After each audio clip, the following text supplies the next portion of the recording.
The Raw opening aired. It still doesn't include the undisputed WWE Universal Champion or the undisputed WWE Tag Team Champions, but Brock Lesnar is featured. Jimmy Smith, Corey Graves, and Byron Saxton were on commentary, and Mike Rome was the ring announcer. AJ Styles made his entrance while the broadcast team hyped previously advertised matches and segments. Dolph Ziggler made his entrance to a shit-tastic entrance theme. A video recapped Edge beating Damian Priest in last week's Raw main event. Judgment Day made their entrance. Styles sent Priest to ringside a little over a minute into the match, then leapt over the top rope and hit him with a forearm on the floor. After roughly 7 minutes of entrances and videos, they cut to break a little over a minute into the match. Ziggler was isolated coming out of the break. Styles took a hot tag and went on the offensive. He eventually rolled Priest into a calf crusher. Balor pushed the bottom rope forward so that Priest could reach it to break the hold. Ziggler hit Balor from behind at ringside. Priest put Styles down with a backbreaker and went for his finisher. Styles stuffed it and performed an enziguri. Ziggler tagged then. Priest backdropped Styles and then Ziggler rolled up Priest. Balor threw a kick that Ziggler blocked. Priest hit a distracted Ziggler and then chokeslammed him before pinning him. Finn Balor and Damian Priest beat AJ Styles and Dolph Ziggler after the match. The Judgment Day trio were heading to the back when footage aired of a vehicle arriving at the building. Edge exited the vehicle, and then Priest told Balor and Ripley that he had something to say. The trio headed back to the ring while a "We Won Edge" chant broke out. Edge made his entrance. He stopped in the entryway and said that Judgment Day made some valid and ridiculous points. Edge said he and Ray didn't come back to steal their glory. Edge said came back to Balor how to reach his glory, but his ego was too big and got in the way. Edge warned Ripley to watch herself or she'd find out why Beth Phoenix is called the Glamazon. Edge said he and Priest went to war last week and boasted that he beat Priest. Edge said he was by himself while the three of them were looking angry and emo like they couldn't score tickets to the My Chemical Romance tour. Funny. Edge said that the trio sat under his learning tree and didn't pay attention. Edge told the trio that he did not come alone. Rey Mysterio and Dominic Mysterio entered the ring and hit Balor and Priest with kendo sticks. Dom ended up alone in the ring with Ripley, who told him to put the kendo stick down. Dom eventually lowered the weapon and let Ripley take it from him. Edge and Rey entered the ring. Ripley wound up with the kendo stick and teased using it. She laughed at the babyfaces and back to the ropes. Balor and Priest pulled her to ringside. Priest said they weren't done yet. Raw Women's Champion Bianca Belair, Alexa Bliss, and Asuka beat Danny Moe, Kayla Sparks, and Katie Hart in 3:25. A simple squash win for the babyfaces. The six-woman tag match at Clash at the Castle should be good, but I am more excited about turning the page and whatever comes next for the wrestlers involved. Backstage, Ciampa was giving Miz a pep talk when Adam Pearce entered the room. Pearce said Miz has the support of the company and said they could give him counseling or someone to talk to. Miz said he didn't want to talk about it. Pearce said Loomis was released. He noted that Miz declined to press charges. Miz said he had nothing to say. Pearce said he was just trying to help. Miz asked why he put him in a match with Bobby Lashley if he was trying to help. Ciampa told Pearce to leave. Graves sat on the backstage ring set and interviewed Rollins and Riddle, who was listed as Matt Riddle on the on-screen graphic. Both wrestlers were in separate locations. Rollins said Riddle has been a thorn in his side ever since Money in the Bank. Rollins said it's his time, not Riddle's time. Rollins said Riddle isn't on his level. Riddle said Rollins is afraid that he's going to embarrass him just like Roman Reigns and Cody Rhodes did. Rollins said nobody likes Riddle or the way he talks. Rollins said when he finishes the job, it will be for everybody. Riddle said he was going to be around for a long time and told Rollins to get used to it. Rollins said he would put Riddle on the shelf just he did Rhodes if he needed to. Rollins said he was going to move on to the undisputed WWE Universal Championship and there was nothing Riddle could do about it. Graves asked what viewers could expect from their match. Rollins said he would steal the show and stomp Riddle's head into the mat one more time and show who the man really is. Riddle said there's only one man in Rollins' marriage and that's Becky. Miz caught Lashley with a kick through the ropes and then slammed his head on the broadcast table. Miz ran Lashley into the ring steps, then stood with Ciampa against the barricade. Ciampa clapped. Miz looked behind him while continuing to act traumatized. Back in the ring, Lashley caught Miz leaping off the top rope and put him down with a flatliner. Lashley eventually slammed Miz to the mat. When Miz stood up, Lashley wanted to spear him, but Ciampa pulled Miz to ringside. Ciampa passed the laminated card to Miz, who wanted to use it as a weapon until the referee caught him. Ciampa hit Lashley while the referee was distracted. Miz put Lashley down with a DDT and got a near fall. Miz set up for his finisher, but he released Lashley and pointed to the crowd where Dieter Loomis was standing. Miz told Ciampa about it. By the time Ciampa looked, Loomis was gone. Lashley put Miz in the Hurt Lock and got the win. Edge presented Kurt Angle with photos he had made of what Edge said were some of their greatest moments. The photo boards had messages on the back apologizing to Angle for the various times he'd beat him in those photos and for starting the "You Suck" chant. The last one read, "You still suck" on the back. Angle laughed. Edge left the room. Angle went to show the photos to Ray and Dom, then found the message on the back. He did it again, Angle said. The Usos took turns touting Roman's success and hyping the celebration for Reigns. Sami interrupted G and said Reigns personally appointed him as the Master of Ceremonies for the night. G was pissed that Sami interrupted him and stared him down. Sami changed his focus to raving about the Usos. Funny. Jimmy said the Bloodline is running Raw and SmackDown. Kevin Owens made his entrance with a mic in hand and said the Bloodline doesn't run Raw because it's still the Kevin Owens show. He said he was happy they were there because he wanted them to remind their boss that he still owes him one. She asked Sami if Owens was his boy. Owens asked the same. Well, yeah, technically, yes, Zayn said. G told Sami to get Owens before he does. Zayn told Owens that Reigns doesn't owe him or anyone anything ever. Owens said he didn't think Sami could look stupider than when he grew out his insane hair. Owens said it's sad that Sami has forgotten that he's actually one of the greatest in-ring performers of all time, but now he's a clown for the Bloodline. Owens told Sami to look in the mirror and reassess things. Zayn looked like Owens' words got to him, but then he defended his position with the Bloodline. Zayn said Jimmy likes him. Zayn and Jimmy did their hand-slapping routine. Zayn said he and G are working on it. Zayn said Roman likes him.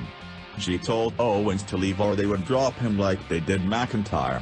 Owens teased leaving and then climbed onto the ring apron instead. Owens entered the ring, said he didn't forget that G and Paul Heyman are the reasons why he didn't beat Reigns 18 months ago. Owens said they could celebrate 2 years of the G having his head up Roman's ass. Zayn tried to play peacemaker. G moved Sami out of the way. Owens said he thinks this is the part where they drop the mic and have a referee come out. Owens dropped the mic and the referee ran out.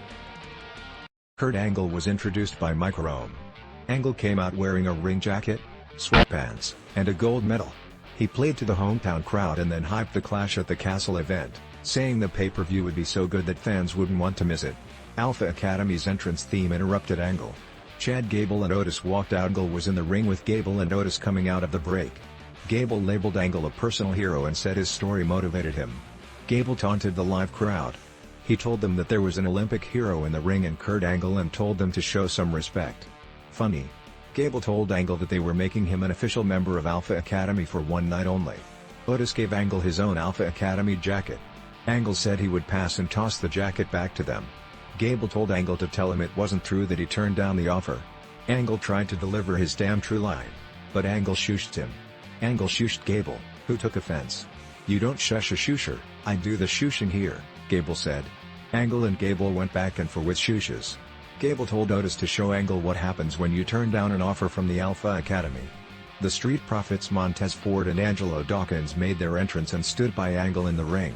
Ford grumbled about having their bus messed up on SmackDown. Ford said Alpha Academy was in the right place at the wrong time. Gable said they would face them, the Profits, on one condition: Angle had to join Alpha Academy and do what he says day in and day out while he coaches him to the next level. Ford set up Angle, who delivered its damn true line: "I really wanted to like this more than I did.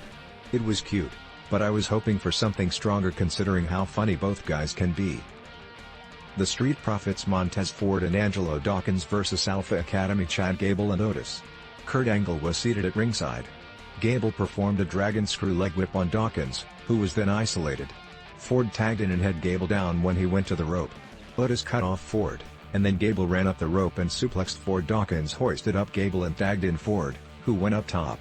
Gable suplexed Dawkins, but Gable hit him with a top rope crossbody block that Gable rolled through and got a 2 count.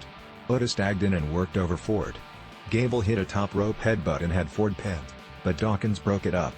Gable lowered the straps of his singlet and taunted Angle before putting Ford in an ankle lock. Ford teased tapping before he got to his feet and backflipped out of the hold. Ford took Gable down and put him in an ankle lock. Gable was on the verge of tapping when Otis entered the ring and splashed Ford to break the hold. Otis went to ringside and told Angle to join Alpha Academy. Dawkins hit Otis with a shoulder block that sent Otis tumbling over the broadcast table. In the ring, Gable went for a rolling suplex, but Ford landed on his feet. Dawkins shoulder blocked Gable into Ford, who caught him in midair and hit him with a nice suplex. Ford followed up with a top rope splash and scored the pin. Afterward, the Profits presented Angle with a solo cup. They toasted and drank, but Angle spat his out. Angle pulled out 3 small bottles of milk and they toasted again.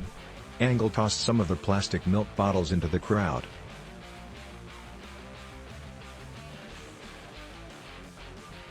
Announced Edge and Rey Mysterio vs Finn Balor and Damian Priest for Saturday's Clash at the G tried to rally with the superkick, but Owens blocked it and hit one of his own. G avoided the pop-up powerbomb and then suplexed Owens. G followed up with the top rope splash for a near fall.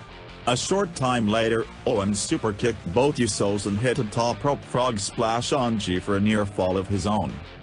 Back at ringside, Owens set up for a powerbomb on the steps, but Zayn stood in his way. Owens told Zayn to hit him if he meant it. G hit Owens with a suicide dive. G ordered Zayn to hit Owens with a chair. Jimmy distracted the referee while G held Owens, but Zayn didn't deliver the chair shot. The Usos bickered with Zayn. Owens kicked G and dropped him with a stunner before pinning him. Footage from earlier in the day showed Johnny Gargano being interviewed in the seats of the empty arena. Gargano said last Monday meant everything to him. He said that getting the Johnny Wrestling chance again gave him goosebumps.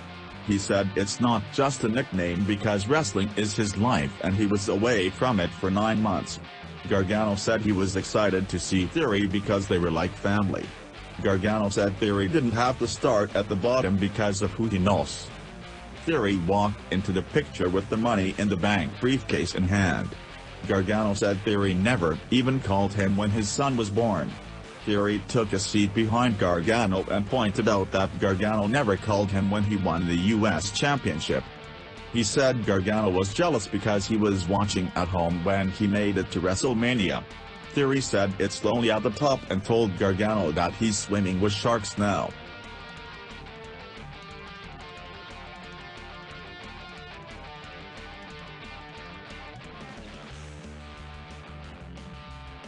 WWE Women's Tag Team titles. Once both teams were inside the ring, Mike Rome delivered introductions off camera. Nikki A.S.H., Doudrop, Tamina, and Dana Brooke were shown awkwardly watching the match on a backstage monitor. Aaliyah did a head toss and did the splits, then posed while looking down at Kai, who ended up at ringside. Aaliyah went to the floor and was run into the ring steps. Graves said you pay for it when you try to get cute. Rodriguez tried to help, but Kai kicked her from the apron and then Sky hit double knees on Aaliyah, who was seated against the barricade. Graves said a count out would lead to new champions, but legal woman Rodriguez returned to the ring to beat the count. See. Aaliyah was down and Rodriguez was isolated. Rodriguez was able to fight off both opponents, but she couldn't tag out. Footage aired of Aaliyah having her head slammed onto the ring steps. The broadcast team said she hadn't moved since then. A short time later, Sky hit the over-the-moonsault for a near fall. Bayley climbed onto the apron and barked at the referee. Bianca Belair, Alexa Bliss, and Asuka ran out and chased Bayley into the crowd. Aaliyah returned to the apron, took a tag, and dropped off again. Kai performed a sunset codebreaker. Sky put Rodriguez down with a crucifix driver. Meanwhile, Aaliyah entered the ring and rolled up Kai and pinned her. Raquel Rodriguez and Aaliyah defeated Dakota Kai and Io Sky in roughly 11:30 to win the tournament for the vacant WWE Women's Tag Team titles.